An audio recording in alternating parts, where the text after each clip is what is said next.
a une dizaine de minutes pour parler de ce projet. Alors, avant de rentrer vraiment dans le projet, j'ai juste posé une question à Philippe Renan et peut-être à Pascal. Comment est née la genèse de cette histoire de bateau? Alors, donc, c'est un bateau innovant. Dans un instant, on verra en quoi il est innovant et à qui il va servir. Non, touchez pas au micro. Voilà, tout est bien. Voilà. Alors, la genèse de cette histoire, c'est quoi?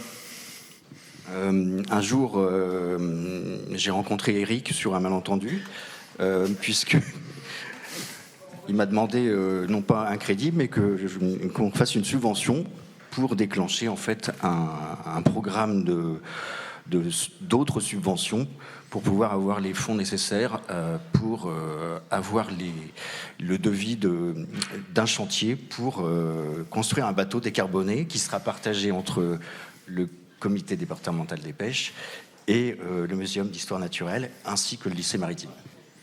Alors Pascal, oui, bien sûr, dans l'historique c'est tout à fait ce que vient de dire Philippe, mais aussi c'est que ce bateau-là va nous servir de vitrine pour nos jeunes. Parce que, comme l'a dit Olivier tout à l'heure, des jeunes dans le métier de marin, il n'y en a plus. Donc il faut que ce bateau soit absolument novateur et donne envie à nos jeunes de retourner sur les bateaux, sachant que ce bateau sera un peu décarboné aussi, qu'on va faire aussi office avec les scientifiques qu'on a besoin. À la pêche, on a besoin des scientifiques. Et on partage le bateau avec les scientifiques et les formations. Donc je trouve que c'est une excellente idée. Aujourd'hui, Ifremer nous a lâché un petit peu, donc on a la chance d'avoir le muséum, mais il faut qu'on travaille avec eux. Alors justement, le muséum par la voix d'Éric Fontaine. Alors c'est quoi ce bateau? En fait, à Dinard, on a la chance d'avoir 70 personnes qui travaillent sur les relations entre les écosystèmes marins, côtiers et finalement les activités humaines. Et donc on est en plein dans la question de la transition écologique et la transition énergétique. Et évidemment tout ça dans un contexte qu'on connaît bien, c'est celui du réchauffement climatique et du changement global. Donc pour pouvoir faire ce travail de caractérisation des milieux marins côtiers, on a la chance, on vit dans un endroit, là il y a des multicoques qui vont passer, mais sous les multicoques, il y a une biodiversité absolument extraordinaire et qui est à la base de toute une économie dont on parle aujourd'hui. Donc nous, c'est là-dessus qu'on travaille. Et pour travailler là-dessus, il faut des moyens à la mer. Alors pour le moment, on a 3 bateaux, une équipe de plongeurs scientifiques. Et puis parmi les 3 bateaux, on a un chalutier qui s'appelle le Louis Fage, qui est d'ailleurs mutualisé avec le lycée d'apprentissage maritime, donc qui sert à former les futurs pêcheurs et navigants. Et aujourd'hui, ce bateau a été construit en 87, donc il est vieillissant et il est plus adapté aux besoins d'aujourd'hui. Il sort plus aujourd'hui ce bateau? Si, il sort. Oh là là, il sort à peu près une centaine de jours par an. Ah oui. Voilà. Il sort beaucoup. On fait des cartographies des fonds marins parce que même si on sait que la biodiversité est importante, on connaît très mal les fonds marins. On n'a pas de carte précise des fonds marins juste là, sous nos portes. Et donc nous, on travaille là-dessus. Et donc il faut des bateaux. Et le problème, c'est que nous aussi, on est placé face à la question de cette transition énergétique et écologique. Et nos bateaux, on est comme tout le monde. On a tendance à vouloir rentabiliser le temps de transport, de rentabiliser notre travail, d'en faire le maximum dans un minimum de temps. Et ça, il va falloir y réfléchir aussi, parce qu'au-delà des solutions technologiques dont je vais parler juste après, il faut qu'il y ait un changement de comportement.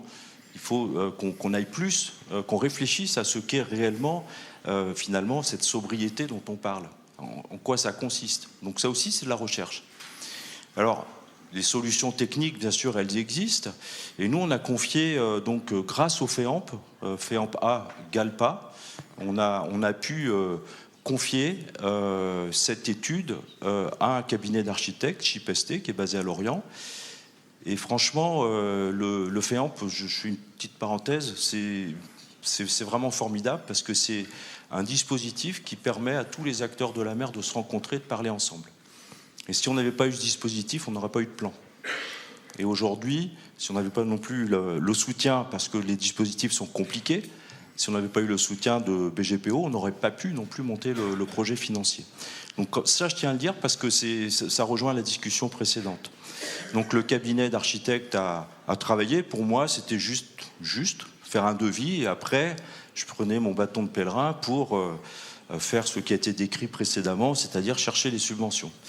Le Covid est arrivé, le plan de relance est arrivé. Avec le lycée d'apprentissage maritime et les pêcheurs, on a déposé un dossier. C'est un dossier qui ne m'a pas pris longtemps puisque tout était prêt grâce au travail qu'on avait fait avec le FEAMP. Je vous promets, j'ai travaillé une demi-journée à ce dossier de demande de subvention et on a obtenu 1 500 000 pour construire le bateau. Donc c'est quelque chose qui est tellement rare qu'aujourd'hui, je ne crois pas encore. C'est bien de le souligner, ouais. Mais en tout cas, c'est très intéressant parce que ce bateau, vous en voyez ici une ébauche qui est destinée à la communication, mais en fait, on était parti sur un bateau de 12 mètres de long. Mais quand on veut économiser de l'énergie, il vaut mieux rallonger le bateau. Mais si on rallonge le bateau et qu'il ne s'élargit pas assez, on perd de la stabilité. Donc il a fallu trouver ce compromis idéal au travers les dessins qui ont été réalisés, les travaux d'architectes. Et donc finalement, il fait 15 mètres de long, à peu près, il va faire 4,50 m de large pour un tirant d'eau de 1,7 m. Et là, la construction a commencé ou pas ? La construction, non, la construction après c'est long parce qu'après il faut passer à l'étude de dessin de chantier donc il faut faire les plans de découpe en fait et ça prend pas mal de temps entre le plan assez détaillé qui est ici et puis le plan de réalisation de chantier il y a quand même une marge qui prend du temps et donc l'architecte est en train de faire les plans de découpe actuellement qui seront disponibles en janvier. Donc nous, on s'attendait à avoir un bateau qui soit livré en avril prochain. Et là, on prend déjà du retard. Les constructeurs le savent, il y a déjà les problèmes d'approvisionnement qui sont compliqués en ce moment. Mais en plus, il y a ce délai qui était un petit peu imprévu. Mais enfin, il va être livré en 2023, ça c'est certain. C'est obligatoire puisque le plan de relance l'exige de toute façon, donc on n'a pas le choix. Mais ce qui est intéressant, c'est qu'on a réfléchi au mode de propulsion. Et on était au début, moi j'étais arc-bouté sur l'hydrogène, étant donné qu'on est dans ce territoire qui veut promulguer l'hydrogène. Et malheureusement, c'était pas prêt. C'était pas prêt pour plusieurs raisons. D'abord, l'hydrogène coûte encore beaucoup plus cher que le gasoil, même avec l'augmentation récente. Et c'est pas de l'hydrogène vert qu'on est capable il n'y a pas d'approvisionnement régulier en hydrogène vert ou bleu, enfin comme on veut. Et du coup, en termes de bilan carbone, on n'est pas sûr d'être meilleur. Donc, on a décidé d'aller vers une propulsion hybride, diesel, électrique. Donc, on a à peu près 2 tonnes de batterie à bord pour un moteur qui fera à peu près 60 kW et qui nous donnera une autonomie d'environ la journée de travail. On a un système donc de moteur diesel classique qui nous permettra de prendre le relais. Et puis vous pouvez voir sur cette esquisse des voiles. En fait, ce sont des voiles rigides. On a à peu près 20 mètres carrés de voiles. Et c'est des voiles qui seront rabattantes. Elles peuvent servir de taux, peuvent s'abattre et servir de taux. Et en fait, ça nous permettra d'économiser, lorsqu'on sera en route, à peu près 15% du carburant. Alors ça, c'est encore à l'étude, ça ne sera pas immédiatement posé. On est en train d'étudier ça, on cherche les subventions également pour pouvoir installer ces voiles. Donc on ne connaît pas encore le prix, parce que c'est un prototype. Donc il y a tout un travail qui est réalisé en ce moment par le chantier, par l'architecte ShipST aussi.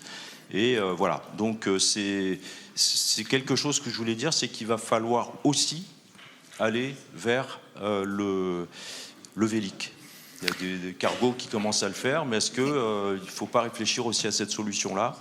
Alors les voiles seront asservies, c'est-à-dire qu'elles vont calculer la meilleure orientation par rapport au vent. On ne pourra pas naviguer au près avec ces voiles-là, mais il y aura quand même pas mal d'angles possibles. Et du coup, comme ça coûte de l'énergie, il ne fallait pas qu'on puise sur les batteries de propulsion. Et donc, il y aura un système de batterie indépendant alimenté par des panneaux solaires. Donc voilà un petit peu l'idée, l'intention, parce que c'est encore en développement. Beau projet, il servira à qui il servira pour qui ce bateau, Pascal ?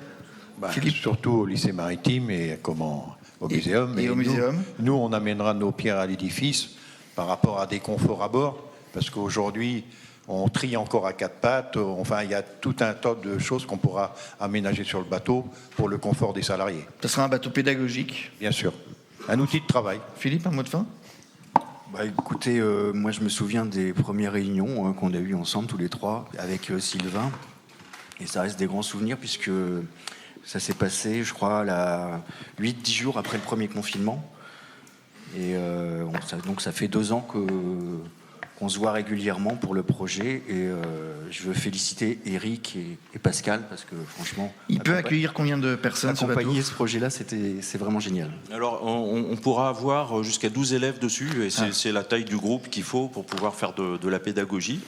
Et puis sinon, on pourra faire, contrairement au bateau actuel qu'on a à Dinard, à la station marine, on pourra naviguer plus au large, et donc on pourra faire des expés plus longues sur les roches d'Ouvre, Minquier, enfin bref, là où les recherches nous appelleront. Donc là, ce sera pour 5 personnes seulement lorsqu'on sera au-delà d'une certaine distance de la côte. Merci beaucoup d'être venu nous présenter ce projet de navire innovant. Merci.